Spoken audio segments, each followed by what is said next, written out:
All right, guys, it's time to do something I haven't been doing the last few weeks, and that's the Splinterlands Share Your Battle Challenge. I really just got kind of busy and was working on making other content, and I forgot that this is one of the most rewarding things to do if you play Splinterlands and you go ahead and join the community and do posts. And I'm going to be reviewing that as well in this post because I don't only want to share a battle, I also want to share why so many players need to do this, because it helps you be able to grow your Splinterlands account or just make a little bit more money just because you play this game. And the great part is the team is very, very nice about this. So every week they do a post that says, will you do a Share Your Battle challenge? They ask you to feature a certain card or a feature theme. Sometimes it might be an earthquake battle as an example, but today they wanted us to use the coral wreath. But if you read through the post, they go, hey, we understand that sometimes we're going to be featuring an epic card that you might not have or a legendary card you might not have. In that case, just in your post, go, hey, I don't have that card, so I couldn't feature it, but I still want to take part, so let me feature a battle using this card. It's one of my favorite cards, and then go on to explain why you picked it a little bit and then make the post be pretty good. And there's a couple different ways you can do this post. You can do a video like I do, or you can just do a video post where you just share screenshots and just do like, hey, here's my battle, here's how it went. They really want you to get into your thought process of why you used the card in the battle, and they want you just to kind of spread the word about the game. And they do hope that we share these on different platforms, which is why I always feature them on my YouTube channel. Even though Splinterlands isn't my most viewed content, it has been the most rewarding project I've been a part of, which is why I continue to make the content. Without a doubt, I've put the least into this and got the most out of it and watched my collection grow in value the most. And it's the most easily tangible thing for me to understand going up in value because their NFTs are able to make you money in so many different ways, from playing the game, renting the cards out, delegating them to one of the different bots that'll then farm the crystals for you. Soon they'll also be able to be used on land to farm things, and it's just a great project to be a part of, and you're not too late. So do click on my link below, get into it, reach out to me. I'll give you a little bit of dark energy crystals to help you get started, and I will make sure that you hopefully get into posting these kind of battles. So today we're going to be looking at a card. I forgot to bring it up. I usually bring these up first, but I'll find it really quickly. The Coral Wreath. Now the Coral Wreath is a card that I just maxed out recently, and it is a very powerful card from the new Untamed set. He is relatively expensive, so I understand if you don't have him leveled up all the way.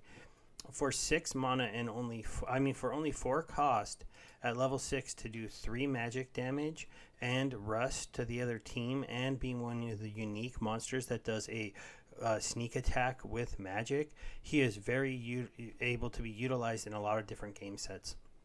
For one thing, a lot of the times people might think that your magic monsters are going to be hitting those front row or those sniper positions, and so that's where you're more likely to see magic reflect or void monsters to try to weaken your magic ability.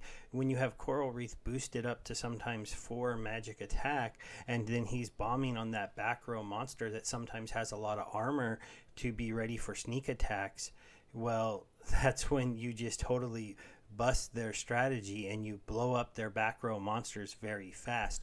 The one thing that would be neat is if Coral Wreath eventually gets another sneak card that is magic to combo with it, but you can put a couple different sneak monsters and different things that have the hit lowest attack.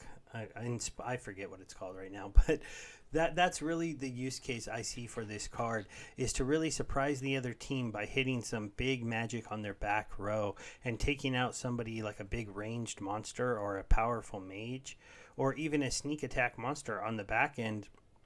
But you do have to protect your Coral Wreath a little bit because it does have low HP. That is the one weakness for it. But you can place it in different areas. So now we'll go ahead and get to the battle, and I'll tell you about why I chose to use the card in this battle after we get it brought up. So we'll bring up the replay here. It's not maybe the best battle to feature because I did have a bit of a level advantage and a card advantage on the other player, and he went with a kind of unique lineup. But it did feature the card in a battle that I thought was really good, so I did want to go ahead and share it with you. Sometimes I like to get a battle that's a little bit more competitive, but other times I want to show you that a really good strategy can really, really dominate another player. So this was a Little League match with only 18 mana. Now, normally Little League is dominated by the the Earth team currently, because they just have some really good cards, but they were not able to be used. After that, it kind of falls down to a combination of either the Life team, the Fire team, or the Water team being really, really competitive. The Death team doesn't have as good of a tank, I feel like, for Little League, which is why they are a little bit on a smaller end, kind of aren't as competitive unless the mana is very small, because in a very small mana match they have some of the best 2-cost cards. But in a medium mana match, and me trying to look to use the Coral Reef, I thought this was pretty perfect, because there are some very good low-cost mages on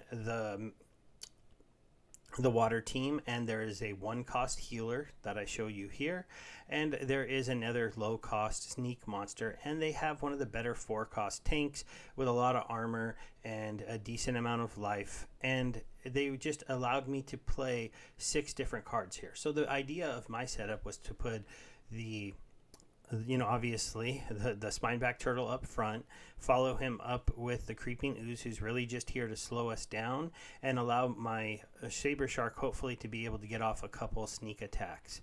Now, one of the things I just realized now that I didn't mention is that Rust is a perfect combo to allow him to actually combo with the Saber Shark to take out a high life monster in the back row, because he's going to take away that armor, and that's going to make it so that this guy actually hits on HP. Now you can see he went with a kind of interesting setup. I really don't even feel like this mana adds up. Let's see, that's 4, 8, 11, 12. He only played 12 mana, so definitely this guy made a mistake. There should have been another monster. There should have been a real tank. But it does showcase that I was able to fit up a really good lineup by using this card.